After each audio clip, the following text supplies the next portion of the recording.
J'ai reçu ton ordinateur. Bonjour et bienvenue dans ce nouvel épisode de La puce à l'oreille. En 15 minutes chrono, l'informatique et ses concepts nébuleux sont rendus simples, concrets, pratiques, accessibles.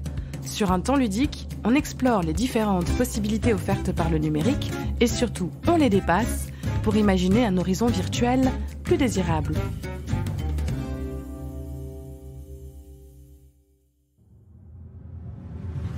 Fini les heures à s'abîmer les yeux devant des lignes de code incompréhensibles. Fini la super idée qui ne verra jamais le jour faute de compétences en programmation.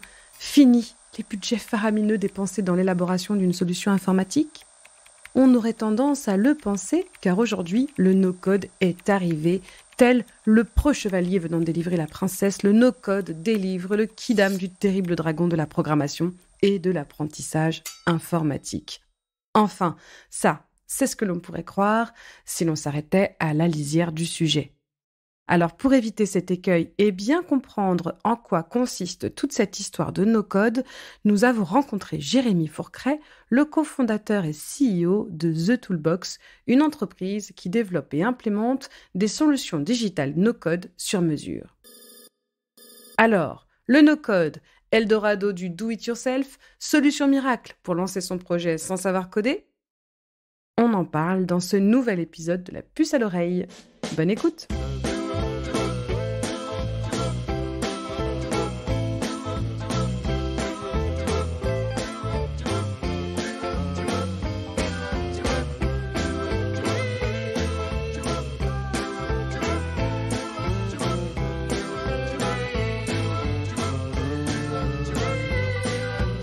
Commençons par le commencement. Qu'est-ce que c'est que le no-code ? Eh bien, la réponse va peut-être vous sembler un peu étrange, voire même carrément absurde, mais en réalité, le no-code, eh bien, c'est du code. Ou plutôt du code qui ne dit pas son nom. Cette gamme d'outils rassemblés sous l'appellation no-code a pour ambition de rendre la création informatique accessible à des profils dits non techniques. En d'autres termes, de programmer sans programmer.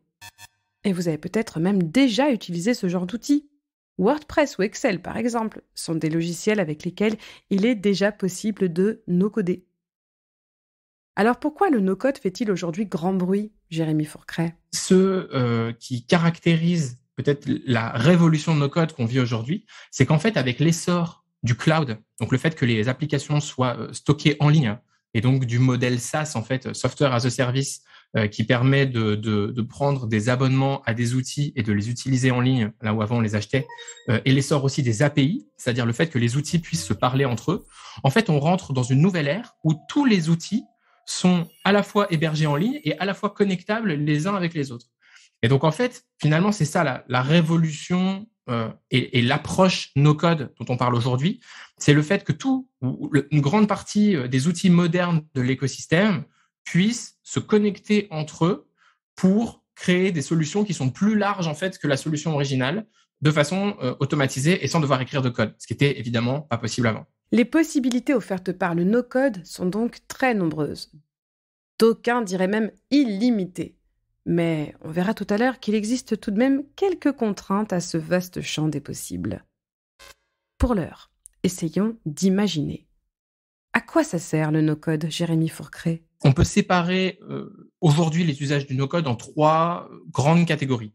On va avoir un usage de prototypage, c'est-à-dire le fait de pouvoir développer sans avoir de cofondateur technique une nouvelle idée, un nouveau projet grâce à des technologies no-code. Donc ça peut être une marketplace, ça peut être un nouveau service, ça peut être une idée de technologie. Donc on va pouvoir tester en fait rapidement une idée avec du no-code. Ça c'est un premier usage.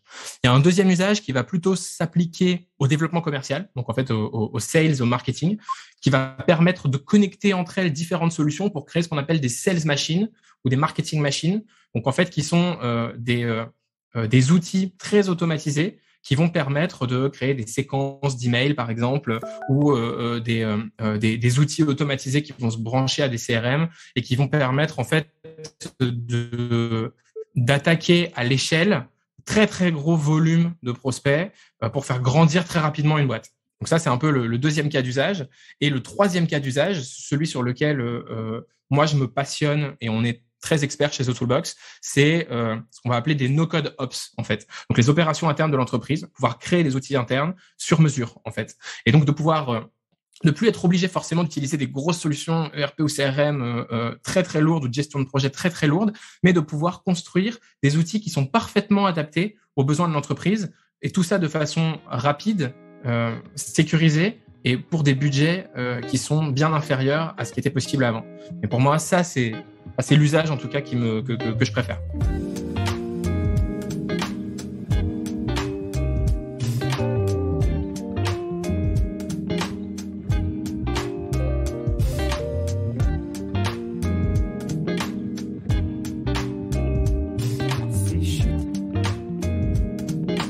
Ok, je vous le concède, ces applications ont quelque chose de très business. Mais sachez qu'en réalité, les applications no-code sont aussi à destination des particuliers. La domotique, par exemple, ces objets connectés dédiés à l'univers de la maison, eh bien, toutes ces applications peuvent tout à fait être développées via des outils no-code. N'importe qui peut donc se les approprier. C'est ce qui fait du no-code une révolution de l'accessibilité, comme nous l'explique Jérémy Fourcret. Aujourd'hui, il y a moins d'1% de la population qui sait coder. C'est pas un chiffre, je pense, qui est amené à grandir énormément. En réalité, il est assez peu probable que dans 20 ans, 30% de la population sache coder et que ça devienne le centre des programmes d'éducation. Coder, c'est la technique, c'est bien, mais je pense que ce qui est important, c'est de permettre de créer des outils fonctionnels à des personnes non techniques. Dans cette optique, le no-code s'inscrit dans un mouvement qui est cher au monde de l'informatique. C'est celui des makers. Allez, on va dire faiseurs en français. Cette culture, tournée vers la technologie et la création en groupe, s'intéresse notamment à l'électronique, la robotique ou encore l'impression 3D. Un de ses slogans, eh bien, ça pourrait être le fameux « do it yourself ». Mais si le no-code est plus accessible que la programmation et semble donner à n'importe qui l'opportunité de participer à la grand-messe du numérique, Jérémy Fourcret nuance quelque peu le propos. Il y a des gens de tout niveau qui peuvent se mettre au no-code et très rapidement acquérir pas mal d'expertise en fait, parce qu'ils ont du talent et qu'ils ont en fait des expériences qui leur permettent d'être bons sur ces sujets-là. Donc notamment quelqu'un qui a fait du product management par exemple dans la tech et qui va se mettre au no-code, il est possible que très rapidement en fait il acquiert beaucoup de compétences et qu'il devienne très bon. De la même manière, des personnes qui sont très fortes sur Excel par exemple pourraient très rapidement se mettre à faire du no-code de grande qualité.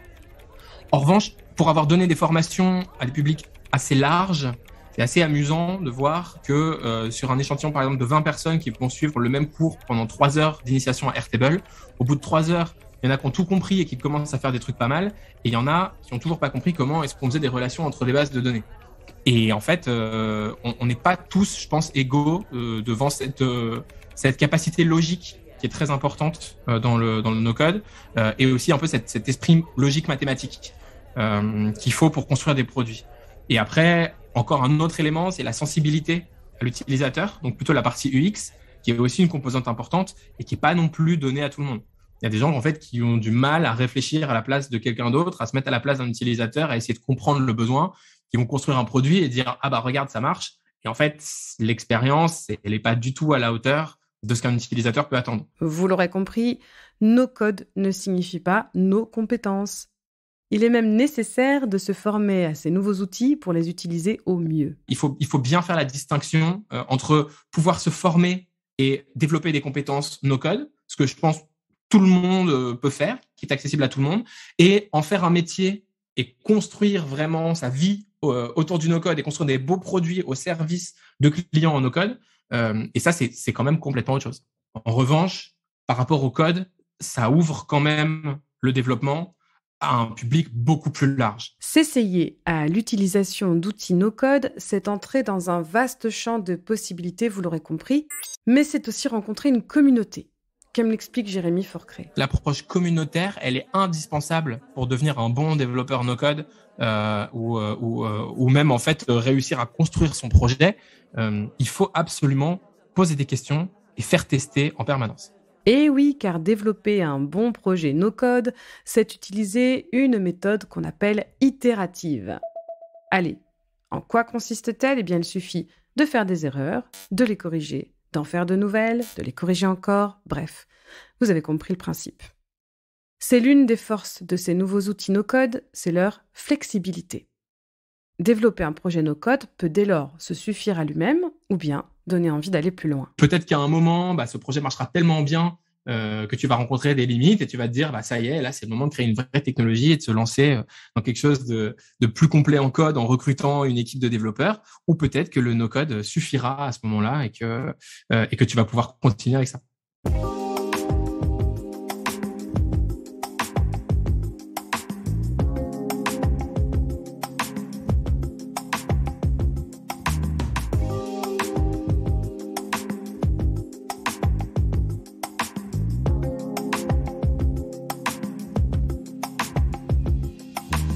Les limites, tiens, parlons-en puisque Jérémy nous en parle. Il y en a quand même quelques-unes, évidemment. Ça paraissait un peu trop beau, non, vous ne trouvez pas ? Alors, les limites, quelles sont-elles ? Eh bien, on va les retrouver dans le stockage, par exemple, des données, le volume, évidemment, des données que l'outil est capable de traiter, ou encore la personnalisation de l'interface utilisateur et du design, dont les possibilités sont parfois un peu limitées, justement.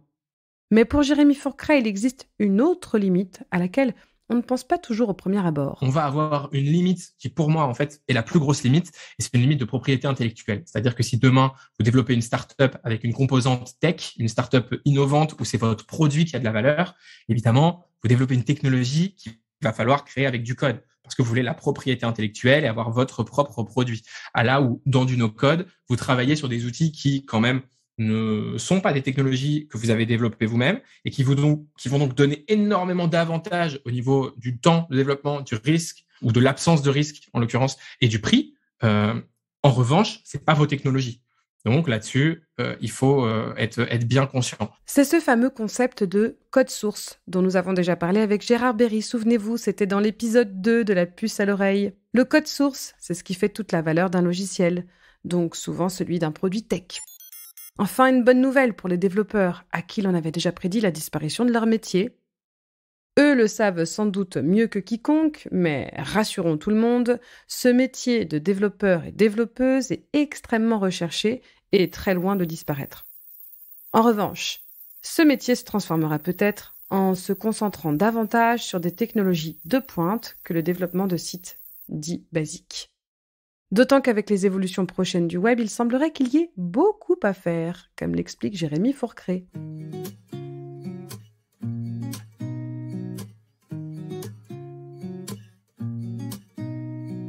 En fait, le no-code, c'est l'arrière-garde de la technologie. C'est-à-dire qu'une fois qu'on a suffisamment codé, on finit par no-coder, en fait. À force d'avoir fait quelque chose plein de fois, on finit par développer une interface qui le fait à notre place.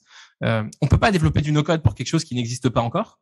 Donc, les nouvelles technologies de blockchain et de no-code, de blockchain ou de Web3, elles vont faire leur propre vie par elles-mêmes et se développer pour l'instant avec... Il y a très peu de développeurs qui travaillent sur ces solutions-là, même si on en entend beaucoup parler. Mais petit à petit, évidemment, il va aussi y avoir une approche no-code. Et je pense que l'approche no-code appliquée aux NFT et aux smart contracts, ça va être assez gigantesque. Ouais. Mais je pense aussi que c'est pas pour tout de suite. Parmi vous se cache peut-être déjà le futur milliardaire qui trouvera le moyen de rendre no-codable la création de smart contracts sur la blockchain Ethereum, par exemple. Qui sait ? Enfin, nous, on dit ça, on ne dit rien. On vous met juste la puce à l'oreille.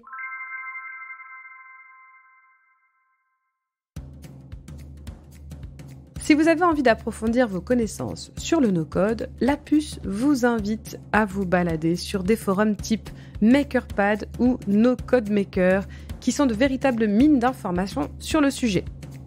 Et s'il vous prend l'envie de mettre les mains dans le cambouis, les outils sont légion. Allez, à l'action! Je suis Sophie Comte, cofondatrice de Chute Magazine et de Chute Radio, et je suis ravie d'avoir prêté ma voix à ce format. Ce podcast a été écrit par la journaliste Nolwenn Mogwen. Nous remercions également notre sponsor, l'assureur AXA. Pour écouter les prochains épisodes, tapez la puce à l'oreille dans votre plateforme d'écoute et même Chute Radio pour découvrir toutes nos émissions. À bientôt!